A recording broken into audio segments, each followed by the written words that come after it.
প্রদীপ প্রদীপ কুমার, ঠিক আছে। কোথা থেকে বলছেন? পেটিএম থেকে বলছেন? আইডি কার্ড দেখান।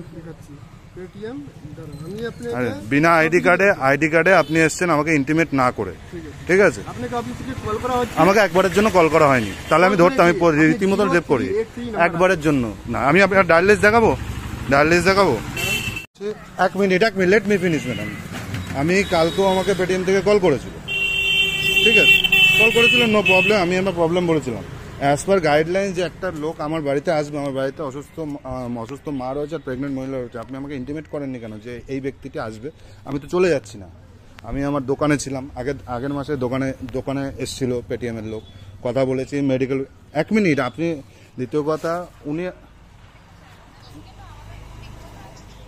আপনার সাথেও তো আমার নেই, আপনার সাথে কোনো কিছু নেই। তাহলে আপনি অন্তত ইন্টিমেটটা করে তো আসতে পারতেন, আপনি কেন আসলেন না আমাকে ইন্টিমেটটা করতে?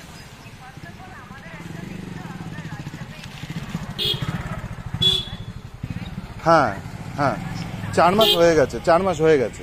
এবার আমি বলি, আমি এক মিনিট ম্যাডাম, আমি এই যে এসছেন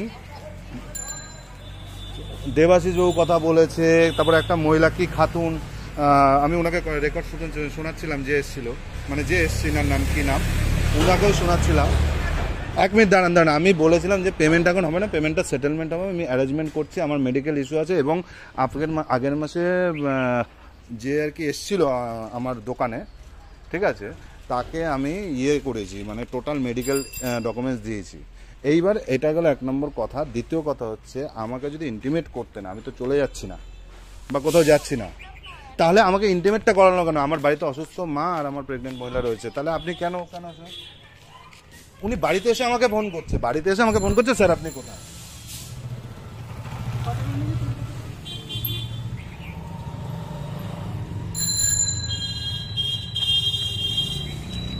কি ফিডব্যাক আছে? ফিডব্যাকটা কি আছে? আচ্ছা, তার বিষয়ে আমি যে কি রিপ্লাইটা দিয়েছি, তার ফিডব্যাকটা কি আছে? হ্যাঁ, আপনি কি পেটিএম থেকে বলছেন না এজেন্সি থেকে বলছেন? না হ্যারাসমেন্ট, আপনি এসআরএস অ্যাডভাইজারি থেকে বলছেন তো? এসআরএস অ্যাডভাইজারি থেকে বলছেন তো? হ্যাঁ, আপনার মেসেজ আমার কাছে এসেছে যে আপনার কাছে কেসটা কবে এসছে? কাল পরশু পেয়েছেন, আমাকে কল করেছেন। তা ম্যাডাম শুনুন অ্যাজ পার রেসপেক্ট, ম্যাডাম শুনুন, আমি শুনছি, অ্যাজ পার রেসপেক্ট আমি আপনাকে বলছি। হ্যাঁ, আমি আপনারটা রাখছি, আমি আপনার নাম্বারটা রাখছি, কোনো ব্যাপার না সেই নিয়ে। আমি অ্যাজ পার কথা বলতে পারেও না, অ্যাজ পার গাইডলাইন উনি আমার বাবা মাকেও বলতে পারে না। প্রথম কথা ম্যাডাম শুনুন, শুনুন, আপনি আপনার মতন বলবেন, ঠিক আছে? আগে আপনি বলে নিন, তারপরে আপনি বলছি, আপনি আগে বলেন না, তাহলে আমি বলুন। হ্যাঁ, অ্যাজ পার গাইডলাইন উনি তো আমার মা বাবাকেও বলতে পারে না, যাই হোক বাদ দিলেন। দ্বিতীয় কথা হচ্ছে, উনি আপনার কাছে নতুন কেস গেছে, তাই আপনি বিষয়টা জানেন না। আমার কাছে মেডিকেল রিপোর্ট থেকে টোটালি সব কিছু আছে। উনি আমাকে ইন্টিমেট করে আসেনি, ফট করে আমার বাড়ির সামনে এসে আমাকে ফোন করছে। আরে বাবা, আমি তো বাড়ি থেকে পালিয়ে যাইনি, আমি তো কাজ করছি। 2 নম্বর, দাঁড়ান, 2 নম্বর, যাওয়ার আগে আমাকে একবার একটা ফোন করতো,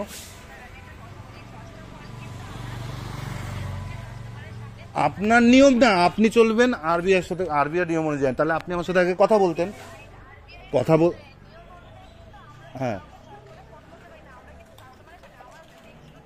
হ্যাঁ, তাহলে আপনি আমার বাড়িতে হোম ভিজিট করতে পারেন, ফট করে হোম ভিজিট করতে পারেন।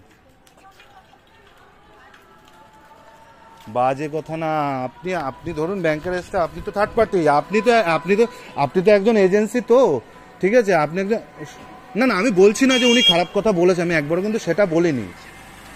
আমি উনাকে শুনুন ম্যাডাম, পেমেন্ট হবে না, কারণ পেমেন্ট সেটেলমেন্ট হবে, সেটা 2 মাস পর হবে।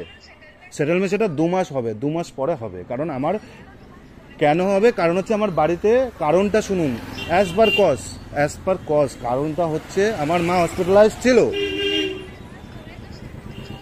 হ্যাঁ, তা আমি তো বলছি, আমার তো অন্য কোনো রিজন নেই, আমার তো মেডিকেল রিজন, আমার তো সেই রিজনটা জানি। না মিনিমাম অ্যামাউন্ট হবে না ম্যাডাম, কারণ আমার কেস এনপিএ হবে তারপরে। হ্যাঁ, আমি জানি বলে। আপনার যদি মনে হয় যে আপনার হচ্ছে, তাহলে আপনি লিগাল করুন, আরে বাবা, তাহলে লিগাল করুন, ম্যাডাম শুনুন, তাহলে লিগ্যাল করুন। আগের থেকে যদি লোক এবার থেকে পাঠালে আমাকে ইন্টিমেট করে পাঠাবেন, ঠিক আছে? হ্যাঁ, কোনটা কোনটা? হ্যাঁ, আমি আপনার অবশ্যই রাখছি, অবশ্যই করব। একবার কেন আপনি একবার কেন, আপনি 100 বার। শুনুন ম্যাডাম, এতদিন শুনুন ম্যাডাম, এতদিন যত 5 মাসে যতবার আপনাদের পেটিএম থেকে ফোন এসেছিল, আমি কিন্তু ফোন রিসিভ করেছি। এমন না যে ফোন লুকিয়েছে, ঠিক আছে? এমন না যে আমি ফোন ধরিনি, আমি কিন্তু প্রত্যেকের ফোন। আমার ওটা কথা না, আমার কথা হচ্ছে আপনি আপনার যে এজেন্ট যে এসছে, আমি 3 দিন আগেই কথা বলেছি। আমি এই যে যিনি এসছেন তাকে আমি কল রেকর্ড শোনাচ্ছিলাম, হ্যাঁ। লাস্ট